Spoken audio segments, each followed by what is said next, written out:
Good morning, welcome back. It is Friday. Hope your week has gone well. I'm not sure what our plans are as far as going to some races this weekend. We're hoping to go to the Spooky 200 tomorrow, but weather will do a lot of that dictation, whether or not we will make it down there or not to Salem. Hopefully, if the weather holds up, I highly recommend it. Last year, I think they started 82 cars in the Crown Vic feature. Pretty crazy stuff, pretty exciting, and fun to watch. So as you see by our thumbnail, this is one of our estate sale finds. Again, I got these, picked these up from the wife's grandfather's house after he passed. Was able to purchase a couple totes full of some die-cast, some Hot Wheels, and some NASCAR cars, so we're going to alternate week to week as to which one we do. This is the NASCAR week. So we're going to start off with 1997 Racing Champions, Wally Dallenbach Jr. This was part of the three-car Sabco team. I believe this car started off part-time in 97, went full-time in 98, and then Wally was released, and then Jeff Green took over, and then First Union dropped its sponsorship, and then the Money Store took over. Wally didn't fare too well in this car. I think Sabco maybe stretched themselves a little thin. They were on a little bit of a downturn. Kyle Petty was having some rough, well, by 97, he had started his own team, so he'd already been through his Sabco. 42 would have been Joe Nemechek, and the 40 would have been Robbie Gordon, so they were just kind of in some growing pains and having some rough time there. I don't think going to a third car was their best option, but perhaps First Union threw some money their way, and they took it.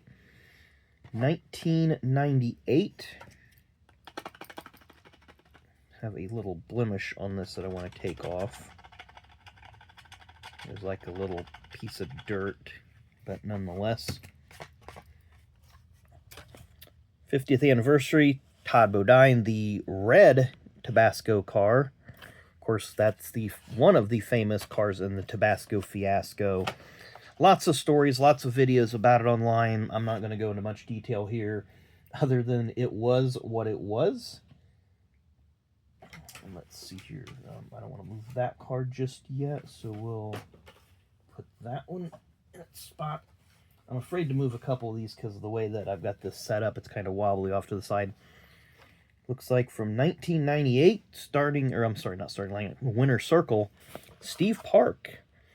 He started the season and finished the season in this car, but missed most of the season with injuries sustained in a practice wreck in Atlanta.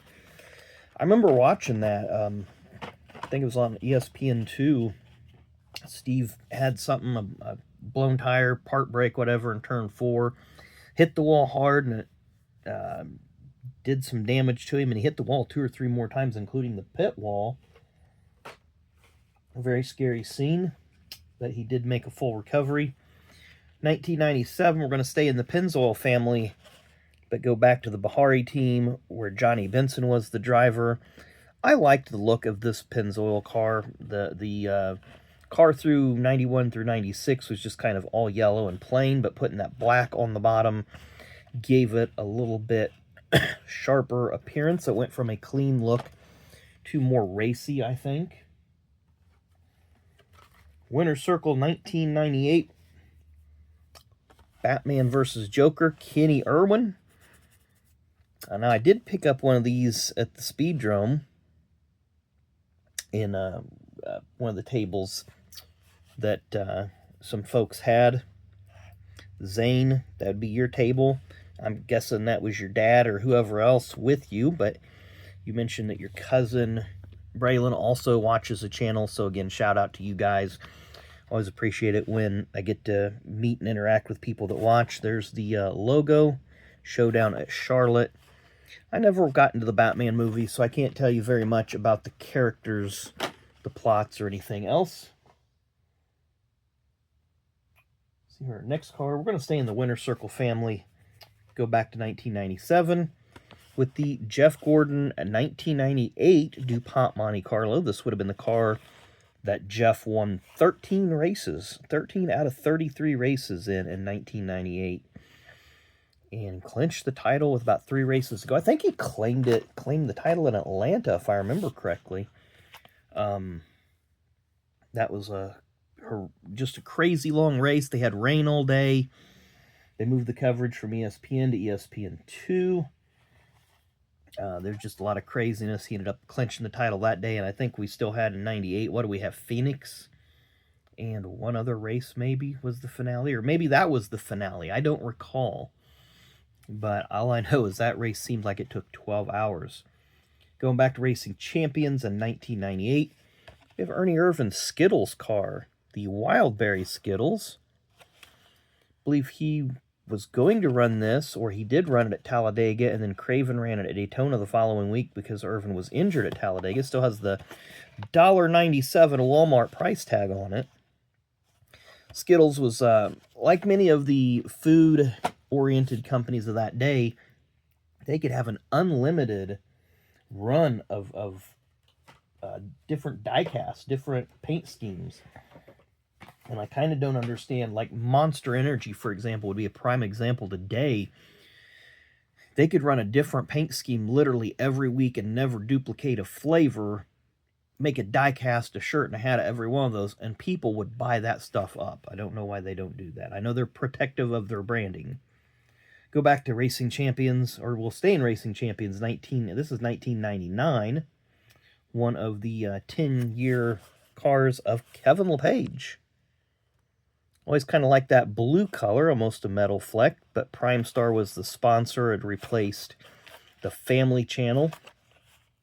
And then eventually Prime Star would leave, and I believe Family Click would take over for a year. TV Guide, Family Click. But Prime Star was also the sponsor of the Texas race around this era. We've got 2 more to go. We're going to wrap it up here. First one we have here, again, we'll go back to Winner's Circle, 1997. Part of the Lifetime series of Dale Earnhardt. That would be the 75 Dodge that he run his first NASCAR Cup Series race in, owned by Ed Negree. 10,000 RPM speed shop. Now, I don't think the back was actually painted like that based on pictures, but still a nice replica. I think the most of it was blue, and it had a little yellow rectangle at the bottom. Kind of funny looking font on the 8, but definitely a cool car to have. And then our final one is from, and I can't see it because the printing is so weird. I know it's from the early 2000s, probably like 2004, 5, 6 maybe, or somewhere in there. Maybe even just a touch earlier. But it's SpongeBob SquarePants, the movie, and I believe that's Kyle Busch's Busch Series car that he ran, the Lowe's car. I'm trying to see if I can see any of the names on it, because it really doesn't have any sort of names, but I thought this was a pretty cool little die cast. Definitely, you have all the characters of the show on there. Just fun little cars. Some of these little movie cars are pretty cool. How they can come up with the paint schemes and theme them out really, really well. So anyway, that is our video for today. Hope you guys liked the video. What was your favorite die-cast today? Like I say, moving forward, I'm going to have plenty more die-cast videos between the Hot Wheels and the NASCAR die-cast. I'm going to say there's going to be easily 15 to 25 more videos. I'm just pulling them out of the tubs each at random. Really don't want to sort through them and try to theme the videos or do anything. So just as you guys see them is almost how I see them. But anyway, appreciate it. Thank you all for watching. Make sure you hit that like and subscribe button on your way out. Really would appreciate that. It would help us out, make our channel get noticed just a little bit more. But thanks again, and we'll see you later.